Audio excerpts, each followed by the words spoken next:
আল্লাহ রাব্বুল আলামিন এটাই বুঝিয়েছে, বন্ধুত্ব যদি এই লোকটার সঙ্গে শহীদদের সঙ্গে করতে চাও, তাহলে এই লোকগুলো যতদিন দুনিয়ায় বেঁচে থাকবে ততদিন রায় দিয়ে, ভোট দিয়ে, সমর্থন দিয়ে তার পাশে থাকা লাগবে। একথা বলে না কেন? আপনাকে তাকে সাপোর্ট করা লাগবে। ডক্টর শফিকুর রহমান স্যারকে বলা লাগবে, আপনি সামনের দিকে এগিয়ে যান, আমরা আপনার পিছনে আছি। এই পৃথিবীর কোন জালেম অপশক্তি আপনার শরীরে ফুলের টোকাও দিতে পারবে না। আপনি এগিয়ে যান। এই অবস্থায় চলতে চলতে শাহাদাতের মর্যাদা পেয়ে যদি মারা যায়, কিয়ামতের দিন আল্লাহ ডাক দিয়ে বলবে, তোরা হাল মরার থেকে আজকে 70 জন মানুষের জন্য আমার কাছে সুপারিশ কর। ওই দিন ডাক দিয়ে বলবে, মালিক এগুলো আমার দিন কায়েমের বন্ধু, আল্লাহ এদেরকে না নিয়ে জান্নাতে যাবো না। সুবহানাল্লাহ বলতে পারেন না? সেই দিন আপনাকে বাছাই ছাঁটাই করে বন্ধু হিসাবে এনাকে আপনি সাপোর্ট করেছিলেন, মেনে নিয়েছিলেন, ইনি যদি জান্নাতে যায় তো আপনি এনার সঙ্গে জান্নাতে যেতে পারবেন। এটাই তো বুঝিয়েছে আল্লাহ। কিন্তু আমরা এই দুনিয়ার ময়দানে না বোঝার কারণে অনেক মানুষ আছি মন খারাপ করি, অনেক মানুষ আছি রাত দেখাই। দেখেন বন্ধু, এখানে রাত দেখার বিষয় না। আজ যারা বলেন এই দেশের টুপিওয়ালা যে রাজনীতি করে, এ কোরআনের বিধানকে কায়েম করতে চায়, এ কোরআন থাকবে মসজিদে, এ কোরআন থাকবে বাড়িতে, এ কোরআন তো ছোট ছোট বাচ্চারা পড়বে, এ কোরআন দিয়ে আবার রাজনীতি করা লাগবে, এ কোরআন দিয়ে আবার দেশ চালা লাগবে, এ কোরআন দিয়ে আবার সংসদ চালানো লাগবে।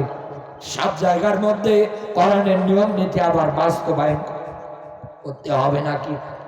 এই যে ঘোষণা যারা দেয় যে টুপিওয়ালা তোমাদের রাজনীতি করার কি দরকার, রমজান মাস আসলে রোজা রাখি সারাদিন পর তারাবির নামাজ পড়িয়ে দেবেন, একাধারে মানুষের বাড়িকে মিলাদ পড়াবেন, আপনারা এই করবেন। এ কোরআন দিয়ে আবার দেশ চালানো লাগে আপনাদের। আপনারা তো চেয়ারের লোভে রাজনীতি করেন।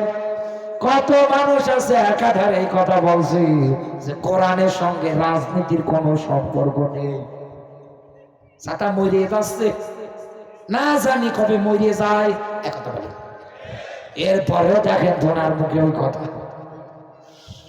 আল্লাহ পাক বলেন, আল হাকুমুত তাকাসুর, দুনিয়ার ধন সম্পদ, টাকা পয়সা, প্রাচুর্য, এগুলোর পিছনে তোমরা ছোটাছুটি করবে না, দৌড়াদৌড়ি করবে না।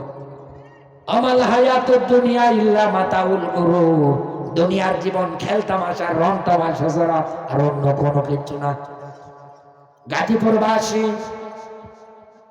এই দেশে যারা কোরআনের কথা শোনার পরে বলে, কোরআন দিয়ে দেশ চালানোর কথা শোনার পরে যারা বলে কোরআনের সঙ্গে রাজনীতির কোনো সম্পর্ক নেই, প্যান্টে পোশাক করে দেবে, এই আয়াত দুটো পড়তে পারবে না। এক কথা বলে না কেন? আর যে টুপিওয়ালাদের তহমত দেন, অপবাদ দেন, প্রতিদিন তারা সকালবেলা উঠে উঠে এই কোরআনে কারিমের আয়াতটা সুন্দর করে করে তিলাওয়াত করে, আর আপনি তাদেরকে বলেন টুপিওয়ালা তোমরা চেয়ারের লোভে রাজনীতি করো।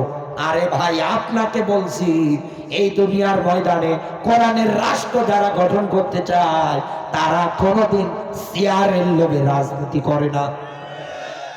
কারণ আল্লাহর ব্যাখ্যা, ওয়া লাকুম লা তুকাতিলুনা ফি সাবিলিল্লাহ, কি হলো তোমাদের, কেন লড়াই করো না, কেন সংগ্রাম করো না? এই জায়গায় একটা পয়েন্ট আছে,